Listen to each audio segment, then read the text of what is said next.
இலங்கையின் அரசியல் களத்தில் திரை மறைவில் உள்ளவற்றை அலசி ஆராயும் தி இன்சைட்ஸ் உங்கள் டிபிசியில். இது டிபிசியின் தேடல். டிபிசி நேயர்களுக்கு வணக்கம். இலங்கையின் அரசியல் களத்தில் இடம்பெறும் அதிரடியான நிகழ்வுகளை ஆய்வாளர்களின் கண்ணோட்டத்தில் நோக்கும் தி இன்சைட்ஸ் மற்றும் ஒரு பாகத்தில் நாம் சந்திக்கின்றோம்.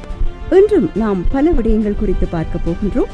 தமிழரசு கட்சியின் தலைவர் 2 மணி நேரத்தில் கட்சி மாறிய கதை, கலையமுதன் சேனாதிராஜாவின் அம்பலத்துக்கு வந்த சந்திப்புகள், ஸ்ரீதரனின் அச்சம், சுமந்திரனின் வேடிக்கை செயற்பாடுகள் மற்றும் ராஜதந்திர தரப்புகளின் தலையீடு ஆகிய விடயங்களை இன்றைய நிகழ்ச்சியில் விரிவாக பார்க்க போகின்றோம்.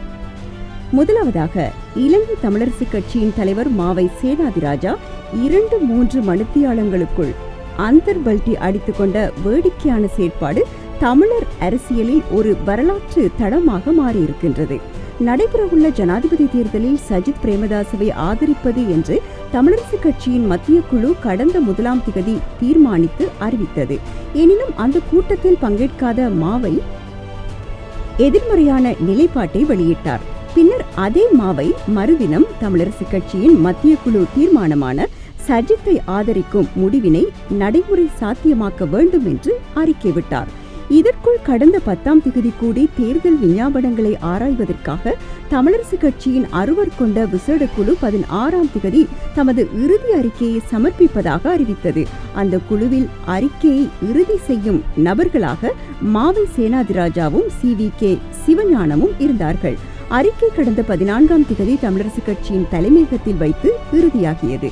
அறிக்கையின் பிரகாரம் சஜித் பிரேமதாசவை மத்திய குழுவின் தீர்மானத்திற்கு அமைவாக ஆதரிப்பது என்ற அறிவிப்பு திட்டமிட்டபடி 16ஆம் திகதி மேற்கொள்ளப்பட்டது. வவுனியாவில் உள்ள தமிழரசு கட்சியின் தாயகம் மாவட்ட கிளையில் வைத்துதான் அறிவிப்பு செய்யப்பட்டது. அதனையும் மாவையே பிரதான பாத்திரத்தினை வகித்து அறிவித்தார். குறித்த அறிவிப்பு 11 மணியளவில் வெளியிடப்பட்ட நிலையில் அங்கிருந்து யாழ்ப்பாணம் நோக்கி புறப்பட்ட அவர் கிளிநொச்சியில் பாராளுமன்ற உறுப்பினர் ஸ்ரீதரனால் ஏற்பாடு செய்யப்பட்ட தமிழ் பொது வேட்பாளரை ஆதரிக்கும் கூட்டத்தில் பங்கேற்றார். கிளிநொச்சி பசுமை பூங்காவில் நடைபெற்ற இந்த கூட்டத்தில் அவர் பங்கேற்றது மட்டுமல்ல, உரையாற்றியதோடு தனது வாக்கு கூட உரிமைக்கும் லட்சியத்துக்குமான பொது வேட்பாளருக்கு தான் என்று அறிவித்தார். உரை முடிந்தவுடன் அங்கிருந்து மாவை தனது சொந்த இல்லத்துக்கு சென்று விட்டார். இலங்கை தமிழரசு கட்சியின் 75 வருடகால வரலாற்றில் தலைமை வகித்த தலைவர்களில் 2-3 மணி நேரத்திற்குள் 2 நிலைப்பாடுகளை வெளிப்படுத்திய ஒரே ஒரு தலைவராக மாவை சேனாதிராஜா இருக்கின்றார் என்பது முக்கிய விடயமாக இருக்கின்றது. இதே நேரம் இவருடைய இல்லத்துக்கு சென்ற ஜனாதிபதி ரணில் விக்ரமசிங்கவையும் இவர் வாழ்த்தியதோடு அவருக்கு ஆதரவளிக்கும் வகையில் கருத்துக்களை வெளியிட்டமையும் குறிப்பிடத்தக்கது.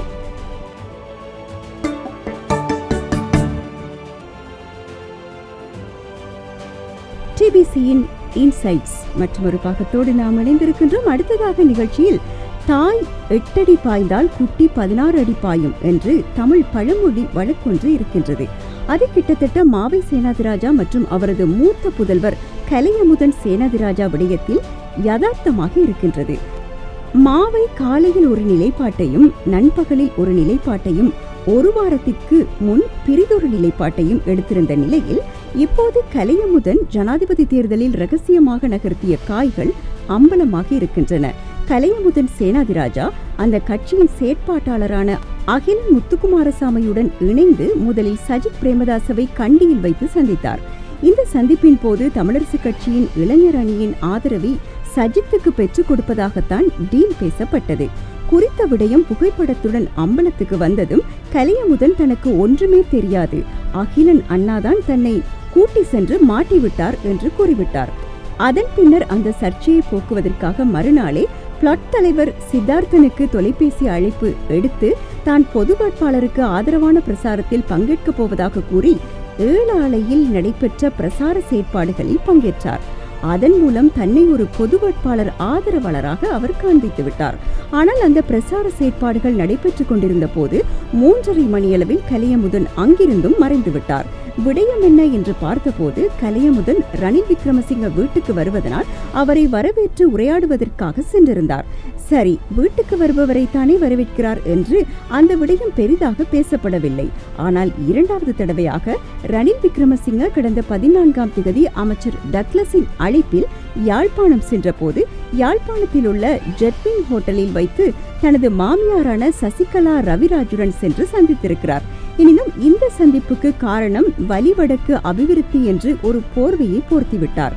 இதே நேரம் அண்மை காலமாக ரவிராஜின் புதல்வியான தனது துணைவியுடன் கருத்து முரண்பாடு காரணமாக கலையமுதன் பிரிந்து நிற்கிறார் என்ற விடயமாக இருப்பினும் அதனையெல்லாம் பொருட்படுத்தாது தனது மாமியாருடன் சென்று ரணிலை சந்தித்துள்ளமையும் கவனத்தில் கொள்ளத்தக்க ஒரு விடயம். இதற்குள் மேலதிக ஒரு தகவல் என்னவென்றால், கலையமுதனின் துணைவி பிரவீணா ரவிராஜ் ஏற்கனவே ரணிலை ஆதரிக்கும் நிலைப்பாட்டினை எடுத்து புகைப்படத்துடன் வெளியிட்டு விட்டார் என்பதுதான்.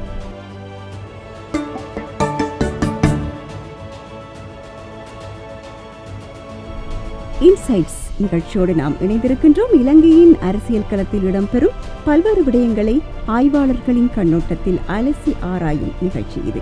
அந்த வகையில் அடுத்ததாக நாம் பார்க்க போவது, வவுனியாவில் நடைபெற்ற தமிழரசு கட்சியின் விசேட குழு கூட்டத்தின் போது சஜித்தை ஆதரிக்கும் தீர்மானத்தினை வாசித்த போது அதனை ஏற்றுக்கொள்ள முடியாது என்று கூறிவிட்டு இடைநடுவில் வெளியேறினார் ஸ்ரீதரன்.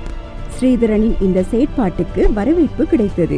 அது மட்டுமின்றி அவர் அன்றைய தினமே கிளிநொச்சியில் பொது வேட்பாளருக்கு ஆதரவாக பாரிய கூட்டத்தையும் ஏற்பாடு செய்திருந்தார்.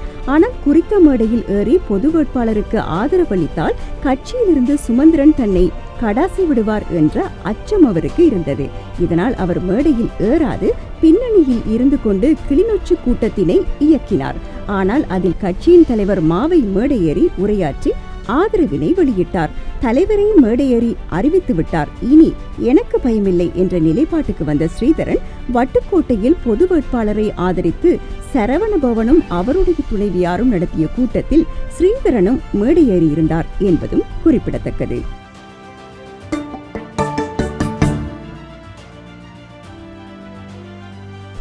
இன்சைட்ஸ் நிகழ்ச்சியில் நான்காவதாக நாம் பார்க்க போவது, சுமந்திரன் சஜித்துக்கு ஆதரவு வெளியிட்டு அதற்கான பிரசாரத்தையும் யாழில் முன்னெடுத்திருந்தார்.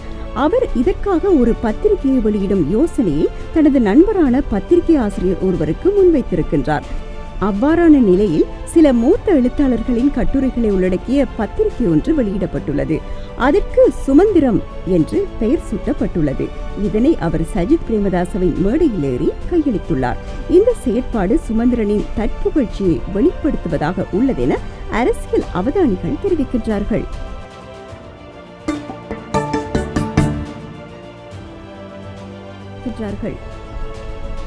இன்சைட்ஸ் நிகழ்ச்சியில் அடுத்து நாம் பார்க்க போவது, இலங்கையின் ஜனாதிபதி தேர்தல் களத்தில் வெளிநாட்டு ராஜதந்திரிகளும் புலனாய்வு அமைப்புகளின் சக்திகளும் தீவிரமாக செயற்பட தொடங்கியுள்ளன. தனது நலன்களுடன் இசைந்து செல்லக்கூடிய நபரை ஜனாதிபதி அரியாசனத்தில் வைத்துக் கொள்வதற்காக அந்தந்த தரப்புகளும் களத்தில் இறங்கி செயற்பட ஆரம்பித்துள்ளன. இவ்வாறானதொரு நிலையில் பேரலையாக வாக்குகளை உள்வாங்கும் என்று எதிர்பார்க்கப்படும் ஒரு அரசியல் தரப்பின் தேர்தல் பிரசாரங்கள் குறிப்பிட்ட இலக்கை அடையவில்லை என்று அந்த தரப்பின் பிரசார செயற்பாடுகளுக்கு நிதி வழங்கிய வல்லாதிக்க நாடொன்று தனது பிரத்யேக ஆய்வில் கணித்துள்ளது. இதனால் இறுதிக்கட்ட பிரசாரத்திற்காக பன்மடங்கில் நிதியை செலவிடும் சமூக மற்றும் பிரதான ஊடகங்களில் கூடுதல் பிரசாரங்களை முன்னெடுப்பதற்கும் அவசரமான திட்டங்கள் வகுக்கப்பட்டுள்ளதாகவும் தகவல்கள் தெரிவிக்கின்றன. மற்றொரு பிரதான வேட்பாளரின் வெற்றியை உறுதிப்படுத்திக் கொள்வதற்காக சுழற்சி முறை பிரசார உத்தியை முன்னெடுப்பதற்கு ஆலோசனை வழங்கப்பட்டும் இருக்கின்றது. அந்த வேட்பாளரும் உடல் களைப்பையும் பாராது சுழற்சி முறையில் சூறாவளி பிரசாரத்தில் இறங்கியிருக்கின்றார். அதே நேரம் அவருக்கு பக்கபலமாக இருக்கும் நாடாளும் கட்சியிலிருந்து ஆதரவுகளை பெற்றுக் கொடுக்க தீவிரமாக முயற்சித்து வருகின்றது. அதற்காக ஆளும் கட்சியின் அங்கத்தவர்களை ஒருமித்தும் தனித்தனியாகவும் சந்தித்த குறித்த நாடு ராஜதந்திர பேச்சுக்களை முன்னெடுத்த போதும் ஆளும் கட்சி அதனை முற்றாக மறுத்துள்ளது. இந்நிலையில் ஜனாதிபதி தேர்தலில் களமிறங்கியுள்ள சில வெற்றி பெற முடியாத வேட்பாளர்களின் ஆதரவை பெற்றுக் கொடுக்கும் வகையில் செயற்பட்டு வருவதாக தகவல்கள் கசிந்துள்ளன. இலங்கை தமிழரசு கட்சியின் தென்னிலங்கை ஜனாதிபதி வேட்பாளருக்கான ஆதரவு குறித்து பல்வேறு கருத்து முரண்பாடுகள் எழுந்துள்ள நிலையில் அந்த கட்சியை ஒருங்கிணைத்து அவர்கள் எடுத்துள்ள முடிவை மீண்டும் உறுதியாக அறிவிப்பதற்குரிய உந்துதலை சக்திமிக்க நாடொன்று முன்னெடுப்பதாக தெரிவிக்கப்படுகின்றது. இதேவேளை ஜனநாயக தமிழ் தேசிய கூட்டணியின் 2 தலைவர்களை சந்தித்துள்ள சக்திமிக்க நாடொன்று பொது வேட்பாளர் விடயத்தினை வாபஸ் பெற்றுக் கொள்ளுங்கள் என்று அன்புரிமையோடு கோரிக்கை ஒன்றை விடுத்துள்ளதாகவும் தகவல்கள் தெரிவிக்கின்றன. இன்றைய நிகழ்ச்சியில் இலங்கை அரசியல் களத்தில் இடம்பெறும் அதிரடியான நிகழ்வுகளை ஆய்வாளர்களின் கண்ணோட்டத்தில் நோக்கும் தி இன்சைட்ஸ் நிகழ்ச்சியில் பல்வேறு விடயங்கள் குறித்து பார்த்தோம். மீண்டும் இன்சைட்ஸ் மற்றும் ஒரு பாகத்தில் நாம் உங்களை சந்திக்க வருவோம். வணக்கம்.